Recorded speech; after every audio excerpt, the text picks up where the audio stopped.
ಬೆಳಿಗ್ಗೆ ತಿಂಡಿಗೆ ಅಥವಾ ಸಂಜೆ ಟೈಮಲ್ಲಿ ಏನಾದರೂ ಸ್ನ್ಯಾಕ್ಸ್ ತಿನ್ನಬೇಕು ಅನಿಸಿದ್ರೆ ಈ ರೀತಿ ಸ್ಯಾಂಡ್ವಿಚ್ನ ಟ್ರೈ ಮಾಡಿ, ಸಖತ್ ಟೇಸ್ಟಿಯಾಗಿರುತ್ತೆ.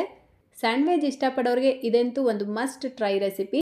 ಸೊ ಬನ್ನಿ ಹಾಗಿದ್ರೆ ಸಿಂಪಲ್ ಆ್ಯಂಡ್ ಟೇಸ್ಟಿಯಾಗಿರುವಂಥ ಸ್ಯಾಂಡ್ವಿಚ್ ಮಾಡೋದು ಯಾವ ರೀತಿ ಅಂತ ನೋಡೋಣ. ಮೊದಲು ಒಂದು ಬ್ಲೆಂಡರ್ ಜಾರ್ ತೊಗೊಂಡು ಸ್ವಲ್ಪ ಪನ್ನೀರ್ ಸೇರಿಸ್ಕೊಳ್ಳಿ. ಇದರ ಜೊತೆಗೇನೆ ಒಂದು 15 ನಿಮಿಷ ಮುಂಚೆ ಬಿಸಿನೀರಲ್ಲಿ ನೆನೆಸಿಟ್ಕೊಂಡಿರುವಂಥ 5ರಿಂದ 6 ಗೋಡಂಬಿ ಮತ್ತು 4 ಬ್ಯಾಡಗೆ ಮೆಣಸಿನ್ಕಾಯಿನ ಸೇರಿಸ್ಕೊಳ್ತಾ ಇದ್ದೀನಿ. ಬ್ಯಾಡಗೆ ಮೆಣಸಿನ್ಕಾಯಿ ಸೇರಿಸ್ಕೊಳ್ಳೋದ್ರಿಂದ ಕಲರು ಟೇಸ್ಟು ತುಂಬಾ ಚೆನ್ನಾಗಿರುತ್ತೆ. ಈಗ ಒಂದು ಚೀಸ್ ಸ್ಲೈಸ್ನ ಸೇರಿಸ್ಕೊಳ್ತಾ ಇದ್ದೀನಿ. ನೀವು ಯಾವ ಚೀಸ್ ಬೇಕಾದರೂ ಉಪಯೋಗಿಸ್ಕೊಳ್ಬೋದು. ಅರ್ಧ teaspoon oregano, 1/4 teaspoon ಅಚ್ಕಾರದ ಪುಡಿ, ಸ್ವಲ್ಪ ಉಪ್ಪು ಸೇರಿಸ್ಕೊಳ್ತಾ ಇದ್ದೀನಿ. 1/4 ಟೀ ಸ್ಪೂನ್ಗಿಂತ ಸ್ವಲ್ಪ ಕಡಿಮೆನೇ ಉಪ್ಪು ಸೇರಿಸ್ಬಿಟ್ಟು ಒಂದು 4ರಿಂದ 5 ಐಸ್ ಕ್ಯೂಬ್ಸ್ನ ಸೇರಿಸ್ಬಿಟ್ಟು ಇದನ್ನು ಬ್ಲೆಂಡ್ ಮಾಡ್ಕೊಳ್ಬೇಕು. ನೋಡಿ, ಈ ರೀತಿ ನುಣ್ಣಗೆ ಬ್ಲೆಂಡ್ ಮಾಡ್ಕೊಳ್ಬೇಕು. ಈ ಕ್ರೀಮ್ ಥರ ರೆಡಿ ಮಾಡ್ಕೊಳ್ಳಿ. ನೆಕ್ಸ್ಟ್ ಈಗ ಒಂದು ಬಟ್ಲಿಗೆ ಸಣ್ಣದಾಗಿ ಕಟ್ ಮಾಡ್ಕೊಂಡಿರುವಂಥ ಪನ್ನೀರ್, ಸ್ವಲ್ಪ ಕ್ಯಾಪ್ಸಿಕಮ್, ಟೊಮೆಟೊ ಮತ್ತು ಈರುಳ್ಳಿನ ಸೇರಿಸ್ಬಿಟ್ಟು ಮಿಕ್ಸ್ ಮಾಡ್ಕೊಳ್ತಾ ಇದ್ದೀನಿ. ಇದರ ಜೊತೆಗೆ ನೀವು ಬೇಕಿದ್ರೆ ಕ್ಯಾಬೇಜ್ ಅಥವಾ ಸ್ವೀಟ್ ಕಾರ್ನ್ ಕೂಡ ಸೇರಿಸ್ಕೊಂಡು ಮಿಕ್ಸ್ ಮಾಡ್ಕೊಳ್ಬೋದು.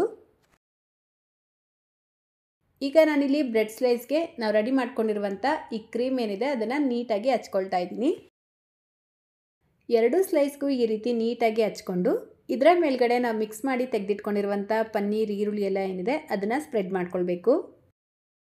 ಇದರ ಮೇಲ್ಗಡೆ ಮತ್ತೆ ಒಂದು ಚೀಸ್ ಸ್ಲೈಸ್ನ ಇಟ್ಕೊಳ್ತಾ ಇದ್ದೀನಿ. ನೀವು ಬೇಕಿದ್ರೆ ಗ್ರೇಟೆಡ್ ಚೀಸ್ ಕೂಡ ಸೇರಿಸ್ಕೊಳ್ಬೋದು ಅಥವಾ ಬೇಡ ಅಂದರೆ ಸ್ಕಿಪ್ ಮಾಡಿಕೊಂಡು ಚೆನ್ನಾಗಿ ಬಿಸಿಯಾಗಿರುವಂಥ ತವಾ ಮೇಲ್ಗಡೆ ಸ್ವಲ್ಪ ಬೆಣ್ಣೆ ಹಾಕ್ಬಿಟ್ಟು ಲೋ ಫ್ಲೇಮ್ನಲ್ಲೇ 2 ಕಡೆ ಇದನ್ನು ಚೆನ್ನಾಗಿ ರೋಸ್ಟ್ ಮಾಡ್ಕೊಳ್ಬೇಕು. ನೋಡಿ, ಈ ರೀತಿ ಪ್ರೆಸ್ ಮಾಡಿಕೊಂಡು ಒಂದು ಕಡೆ ಚೆನ್ನಾಗಿ ಕಲರ್ ಚೇಂಜ್ ಆಗಿ ಕ್ರಿಸ್ಪಿ ಆದಮೇಲೆ ಇನ್ನೊಂದು ಕಡೆ ಉಲ್ಟಾ ಮಾಡಿಕೊಂಡು ರೋಸ್ಟ್ ಮಾಡ್ಕೊಳ್ಳಿ. ಅಷ್ಟೇ ನೋಡಿ, ಈಗ ಸಖತ್ ಟೇಸ್ಟಿಯಾಗಿರುವಂಥ ಸ್ಯಾಂಡ್ವಿಚ್ ರೆಡಿಯಾಗಿದೆ.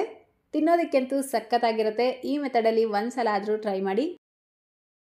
ಈಗಾಗಲೇ ನಮ್ಮ ಚಾನಲಲ್ಲಿ ಸುಮಾರು ಡಿಫ್ರೆಂಟ್ ಆಗಿರುವಂಥ ಸ್ಯಾಂಡ್ವಿಚ್ ರೆಸಿಪೀಸ್ನ ಶೇರ್ ಮಾಡಿದ್ದೀನಿ. ಆ ಎಲ್ಲ ರೆಸಿಪಿಗಳ ಲಿಂಕ್ ಬೇಕಿದ್ರೆ ಡಿಸ್ಕ್ರಿಪ್ಷನ್ ಬಾಕ್ಸಲ್ಲಿ ಕೊಟ್ಟಿರ್ತೀನಿ, ನೀವು ಚೆಕ್ ಮಾಡ್ಕೊಳ್ಬೋದು. ಸೊ ಇವತ್ತಿನ ಸಿಂಪಲ್ ಆಗಿರುವಂಥ ರೆಸಿಪಿ ನಿಮ್ಮೆಲ್ಲರಿಗೂ ಇಷ್ಟ ಆಗಿದೆ ಅಂತ ಅಂದ್ಕೊಳ್ತೀನಿ. ಇಷ್ಟ ಆಗಿದ್ರೆ ಲೈಕ್, ಶೇರ್, ಕಮೆಂಟ್ ಮಾಡೋದನ್ನು ಮರಿಬೇಡಿ. ನಮ್ಮ ಚಾನಲ್ನ ಹೊಸದಾಗಿ ನೋಡ್ತಾ ಇದ್ದರೆ ಪ್ಲೀಸ್ ಸಬ್ಸ್ಕ್ರೈಬ್ ಮಾಡಿಕೊಂಡು ಬೆಲ್ಲೈಕನ್ನ ಕ್ಲಿಕ್ ಮಾಡಿ ಆಲ್ ಅನ್ನೋ ಆಪ್ಷನ್ನ ಕ್ಲಿಕ್ ಮಾಡ್ಕೊಳ್ಳಿ.